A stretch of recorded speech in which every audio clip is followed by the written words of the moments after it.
Hello everybody, how are you doing? I just had to bring in Beautiful for this video because she finally got her bed. We got a little hospital tray table set up here. It's got a cup, it's got a drawer. I'm excited. The fight to get this bed was insane, and I'll talk about that. So I'm gonna dibble. This is just gonna be a shitsy video. It's gonna be a everywhere, all over the place video.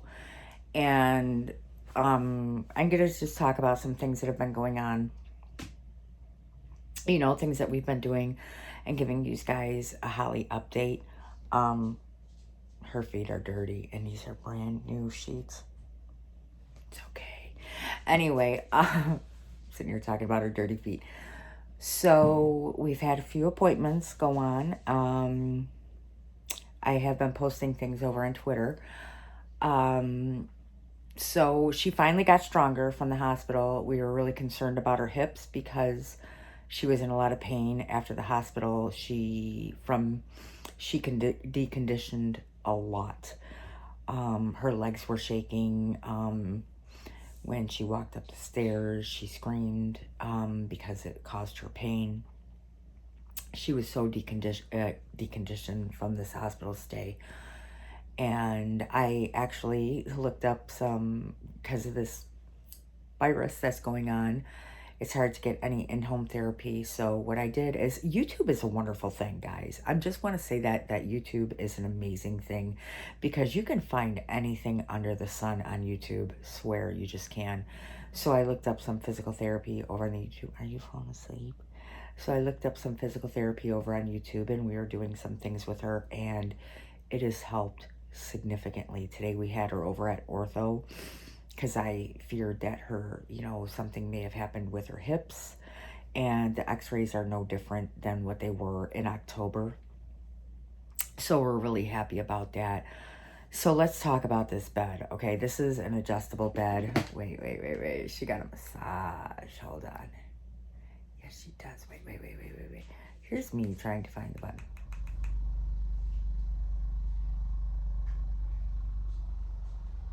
Is that nice? She's like not bothered. But, you know, the head comes up, the feet comes up, everything comes up for her, so she'll be able to be like upright. I have the same exact bed. That's why she was sleeping upstairs with me for a while until this bed came in for her, because, you know, we just want to make sure that she sits upright, because we are trying, especially after, you know, we give her the feed through the tube, because we're trying to avoid any way she can possibly aspirate. And the only way that now she'd be able to aspirate is by reflux, which God bless she has. And I'm sitting there wondering, and there's this thing that they can do, and I don't know why they didn't do it when she was a baby, and I asked them why they didn't do it. And then there's this thing that they can do when they put in a G tube or a peg tube or whatever. It's called a fundoplication. And what it does, it basically prevents you from like reflux and things like that. And there was no way that I can be at the hospital when I was basically, she had this G-tube surgery and everything without me being there. And that's like the hardest thing to go through, to be honest. I think these past few months have been the biggest chore that I can, not the biggest chore, the biggest thing in my life, besides for when she was born, because she was 1 pound 14 ounces, and that is Yoda scratching at the door. But she was born 1 pound 14 ounces, and boy did she fight hard for life, and she won, and I'm so thankful. And to have her be in the hospital, and when I left, she was like this close to having to be put on a ventilator this time. And that was, I seen her turn within like an hour or two. Like when we took her to the emergency room, we knew something was wrong, because I can tell now that some of her meds are kicking in and working. What's irritability, or when she's really irritable, like way back when, before the meds started irritable, something is wrong. And we took her there, and at that point she didn't have a fever. She just had like a little cough and stuff like that, but nothing huge. And within the few hours of us being at the hospital, she spiked a fever. She was in distress with breathing. Her SATs were only like in the low 80s. And I literally seen her working. Oh, she's holding my hand. She knows we're talking all about her. But I literally seen her working hard to breathe, which I haven't seen that since she was a baby. We would have to, it's called like retracting and things like that. But I haven't seen her do that since. So it was so scary this time that it's just, it really makes you take a step back and just be like, oh my gosh. So this time was very scary. And the fact that she had to have this, surgery done without my presence, without me being there, she woke up or she went under without me being able to say goodbye to her, I'll see you later. And she woke up without mom being there for her. And I think that's one of the hardest things that, you have to face as a, I had to face as a parent for her, because I've always been able to be here or be there for her. So this was a particularly hard struggle. So then her anxiety started getting worse again. And I'm like, oh gosh. So one of her meds was increased, and it usually worked. The Abilify, them increasing the Abilify usually worked. And this time it did not. And, oh, you want to lay that way? She's like, excuse me. So she's nice and comfy. So this time it did not work. So we had several appointments going on today, but today I took her over to Dent, and I did put it out on Twitter. And I've heard of this condition. I've seen people with this condition, and to me, it kind of makes sense. It's hard to say though, so don't laugh at me. No, it's okay. You can laugh at me. I laugh at myself. But it's called like pseudo-barbaro effect. Super. Anyway, pseudo-barbaro effect. Something like that. Let's not worry about the name, because sometimes they name things shit. I swear they just throw letters in a bag and they shuffle it up like Yahtzee and just throw it and say, let's just make a word out of that. Or, like just a twisted game of Scrabble. I swear that's how it goes. But anyway, what this condition is, this is what the neuropsychologist believes that she has. And this is what he thought he was leaning towards the last time when he first met her. And then we just seen his, the nurse practitioner after that. And then after going through the patient portal saying, listen, this isn't working. I mean, the Abilify increase is not working. She's very agitated. And right now she has sores right here. She's kind of raw right here on both her thumbs, because she does this thing with her hands when she's very agitated. And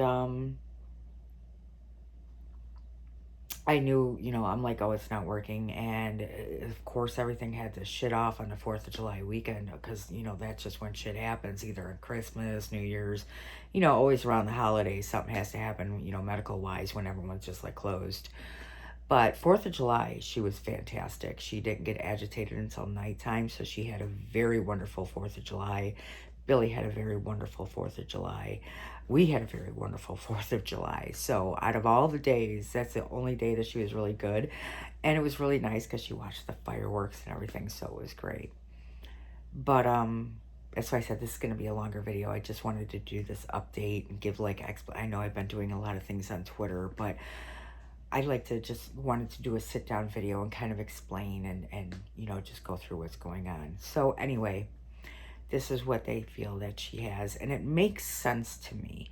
And the reason why it makes sense to me is that this condition, basically, it's an imbalance.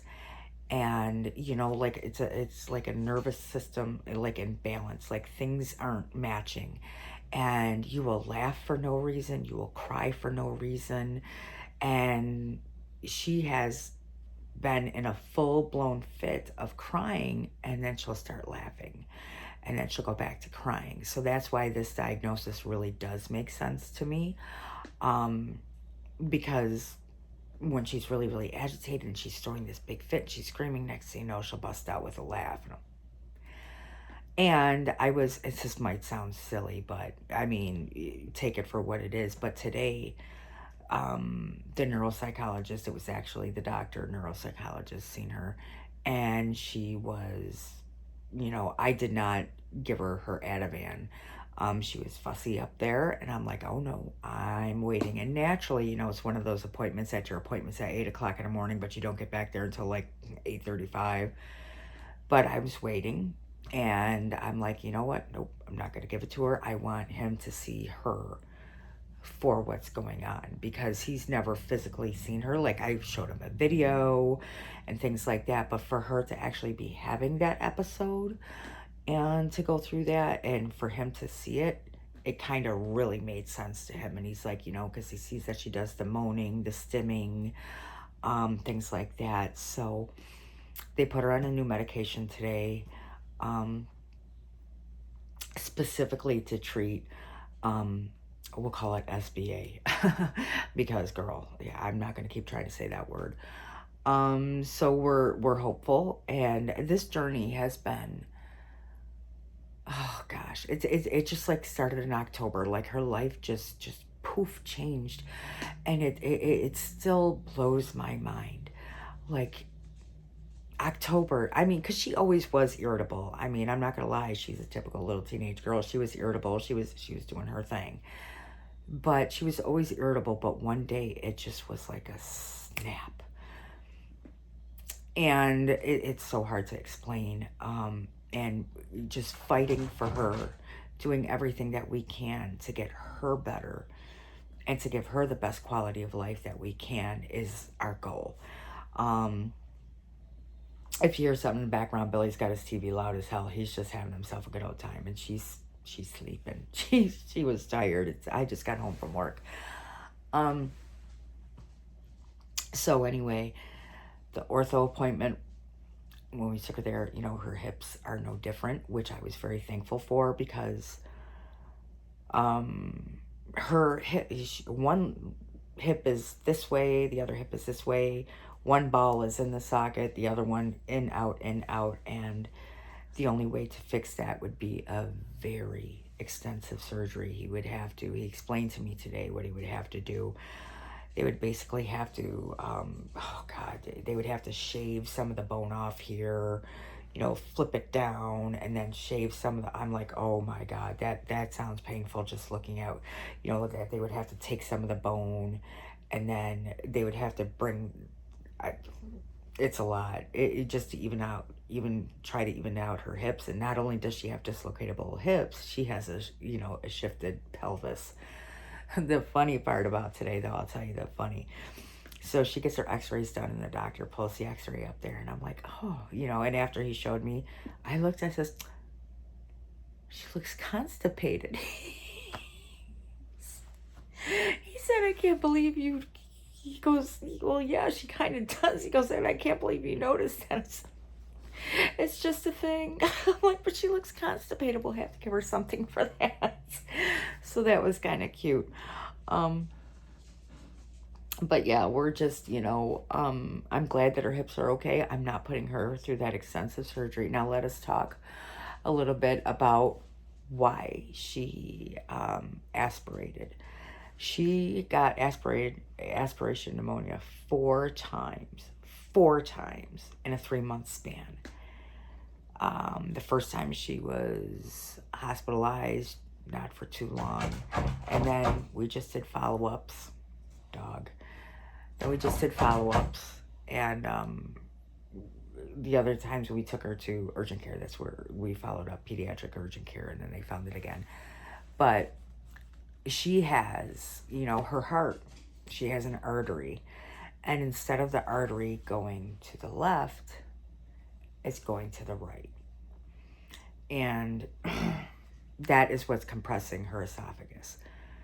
The only way to correct that is to go in there, do an extensive heart surgery, That's very high risk, you know, especially for everything that she's been going through. It would be extremely high risk, considering the pneumonia and, you know, just her frail state. She has a compromised immune system. And they would have to reconstruct that and make it go the other way. Now, had she been able to eat normally before this, then it may be different. I might maybe consider it, probably not, to be honest. But that would be something that I would even, it would just be something that to even put it in the equation to think about. But Holly doesn't chew. She doesn't, you know, them are things in life that we take for granted. You know, just to be able to chew, to talk, to dress ourselves, to get ourselves something to eat. We take all that for granted. And so many people just don't realize that, you know, that the little things in life, you know, for you to just be able to pay for something, it's so much in life that people take for granted. That's why it just makes me chuckle when people do certain things. But she always had to have pureed diet. So all of her food had to be like, you know, mashed potato consistency and everything. So to put her through a 7-hour surgery for them to reconstruct something in her heart, or that's coming out of her heart, for her to be able to eat mashed potatoes, to me seemed no. Like, why would I do that to her? Why would I put her through this extreme extensive surgery just to have her eat mashed potatoes? And again, it wouldn't guarantee that she would never aspirate again anyway. So her cardiologist was very, very happy that I went, you know, with, like, I followed up with her main cardiologist that she's seen since she was born. I call him Dr. Haughty. Oh, God, he's a fox. But anyway, hey, I'm a woman. My husband is great. I love him to pieces, but I'm not Ted. Anyway, moving along. So, and he calls Holly his girlfriend. It's so cute. So anyway, I didn't consult with him or anything. Like, I made this decision on a split, on a fly, because it was either we're going to put this G-tube in tonight, or she's got to be transferred over to Rochester tonight. She has to have the heart surgery in the morning. We'll just go with the G-tube, thank you. Because I was able to think it through right there, like, am I going to... And her cardiologist was so happy that I did not do that to her, that I did not put her through that. Because if she ever does need heart surgery in the past, because she does have what they call... Billy had an ASD heart murmur. His is repaired. But she has a VSD heart murmur. So it doesn't need to be repaired. It's not bothering anybody. It's not affecting her life. Her heart is fine otherwise. So why crack her open? It's like, if it ain't broke, don't fix it. I mean, it's broke, but not, you know what I mean? So he's always just monitored it. So he was very thrilled that I did not do that with her. And as of, I'm thrilled also, because in the frail state that she's in right now, you know, but I just did want to make this video and just come out and, you know, kind of give just like this whirlwind update of what's going on. Her room right now looks fantastic. I mean, I did post on Twitter, but I'm not going to spin the camera around right now. But, you know, we did it so good. We've got, you know, a little lighted speaker in here. That's Nick Snyder's fault, because I got some little lights, you know, like neon lights and everything going on in here for her. The reason why it's Nick's fault is because he had that over in his house in Houston. It's like all around his bed. And I was like, oh my God, that's so fucking cool. And she loves lights. So that's Nick's fault for that shit. Anyway. But no, she loves lights. She loves music. So she's got her own TV. She's got everything in here. She is just set to the gills. And girl, when they see, the thing that's really hard, and that I've been posting on Twitter too, and I told you this was going to be a long video, is the cost of everything. Like, I've spent my savings and I don't give a shit. You know, I really don't. Because I'll build it back up again. But literally, when she got this, you know, the G-tube, they're like, well, here's the tube and here's the food. Okay. You know, and I mean, she had a G-tube before, and then it was a Mickey button, which is a little bit different. You know, I don't know if they can give her a Mickey button now. I think I'd have to ask that. But ain't broke, don't fix it. But anyway, they didn't tell me that they were going to give her a button or anything. She has no GI, said she's fine. We don't need to follow her. I'm like, okay, she's got a tube hanging out of her stomach and you don't need to follow her. Shits and giggles. Alrighty then. No, but seriously, she's fine. So, things that I did not know that I had to research. Okay.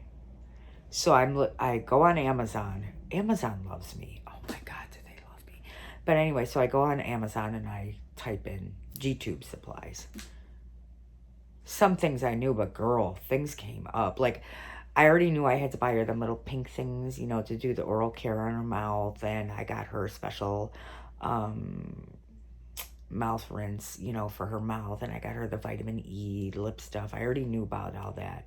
And I already knew that you had to get the split, you know, the split gauzies for it, you know, the split sponge. But girl, they make even better than the split sponge. They make this little thing that goes around the tube and it buttons. And I'm like, oh, it snaps. Like, you know, them little baby pajamas, they snap. I'm like, well, isn't that fucking cool? So I ordered all of those. I ordered some of those. Then they have, I did not even know, G-tube cleaners. I was like, well, let me get her some G-tube cleaners. And then we, you know, I got her more abdominal belts because we have to have, so then they have G-tube holders, which thank God they have, because that is a godsend, because someone in Holly State, she's not going to know any better. If it's just hanging there, girl, she's going to rip it out.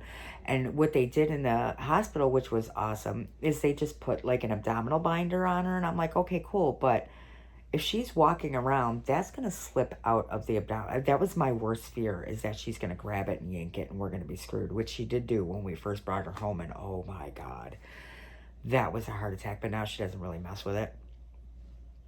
So, but if it was just hanging out there, she would. So they actually have like a little G-tube holder. You can just roll it up and it's got this Velcro on it.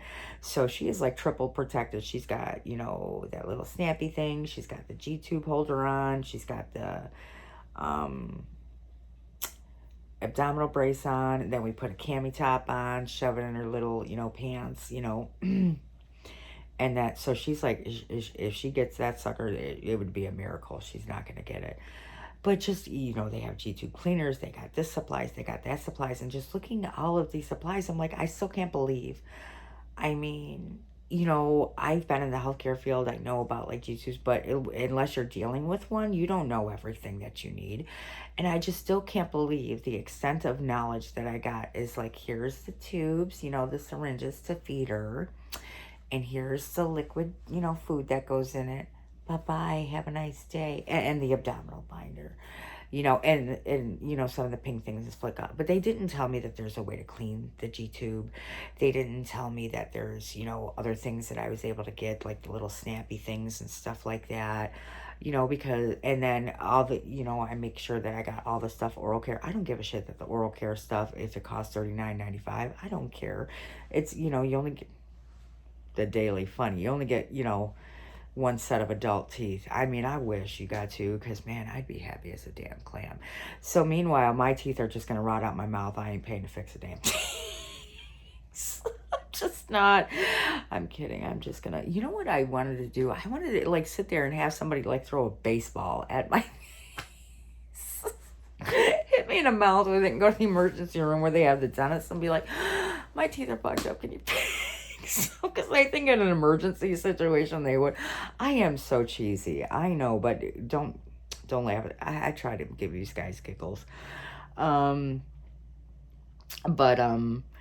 I just did want to give like this really big extensive update and everything, and just all that we've, you know, been doing, and all that she's been fighting through. And I really think, you know, which each day I get more, you know, there's ups and there's downs. And I remember years ago, when I had, when the internet just like first started coming, and this is when you still had dial-up, they had this really great support group, and it was called the Upside of Downs. And I thought that was really great, you know, what a great name, you know, because now having 2 children with Down syndrome, you know, and it's really, you know, I don't like, the one thing that I don't like is that some people will categorize, you know, put children as Down syndrome as like, oh, they just have Down syndrome. I have my son that's 28 years old, and I have Holly that's 19. They are two whole separate, you know, different case, you know, scenarios. There's different, and a lot of times what they only show you, like on, you know, TV and the movies, or the only education a lot of times that the public has is, you know, the Down syndrome children that can talk and things like that.